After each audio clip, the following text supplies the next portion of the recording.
Chapter 1. 195. Rolling Battle. Once the cohort was surrounded from every side, Sunny, Cassie, and Kai had to join the battle in earnest. Sunny wasn't too worried for the blind girl and the archer because they were protected by both the Stone Saint and the Quiet Dancer. His shadow was possibly the worst enemy the bloodthirsty skeletons could face. Moving with the cold precision of an emotionless battle machine, she used both her sword and shield to deflect and destroy any enemy that dared to approach them from the sides. The graceful and devastating dance she was performing was a true sight to behold. The Quiet Dancer zipped through the air, supporting the shadow and covering any lapse left in the barrier of steel created by her. If something got past the two of them, Kai was there, using the curved blade of his falcata to crush the undead monsters, almost as if felling them with an axe. He was holding hands with Cassie, guiding the blind girl through the dark maze of the catacombs. However, it seemed as though her ability to orient herself in space had seen a considerable improvement in the past 3 months, perhaps due to the connection she shared with the flying rapier.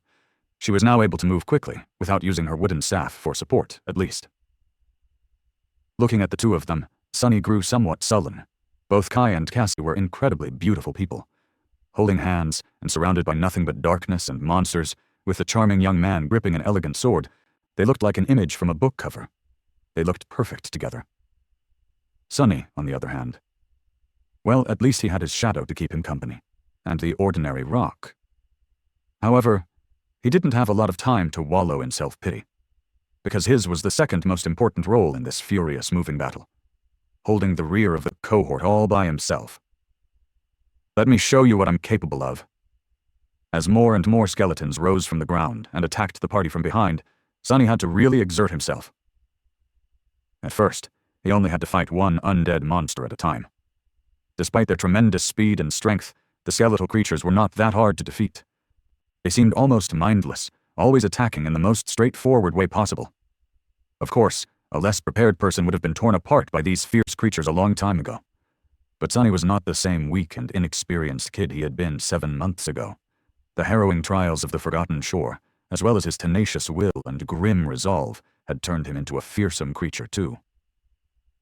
In fact, in terms of pure viciousness, the skeletons had nothing on him at all.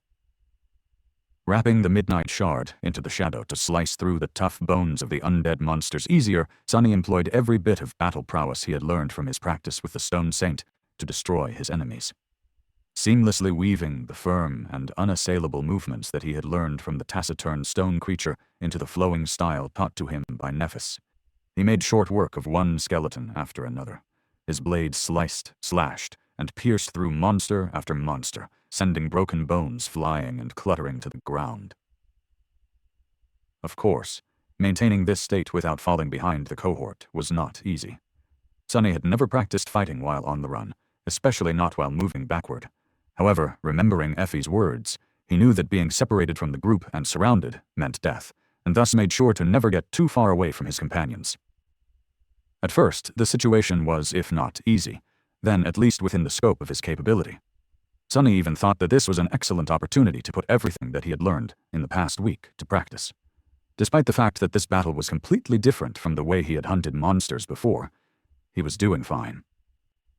Back on the streets of the Dark City, he hunted at night, always attacking the enemy from the shadows and aiming to finish the fight with one strike. The initiative was on his side, and so he was the one dictating the flow of the combat. However, right now, things were completely reversed. Sunny was the one being attacked, with enemies suddenly appearing from the darkness and instantly lunging at him. Put on the defensive, he had to react to the enemy attacks as opposed to being the one attacking. And yet, he was managing. He had anticipated that a situation like that would inevitably happen, and put enough flexibility into his technique to withstand any type of peril. He was indeed putting his lessons to practice, cementing them in his muscles and bones. After all, just like Nephis had said, 1,000 hours of training was not as impactful as one real fight. But then, slowly, things began to change. After he had ruthlessly cut down a handful of undead abominations, suddenly 2 attacked him at the same time.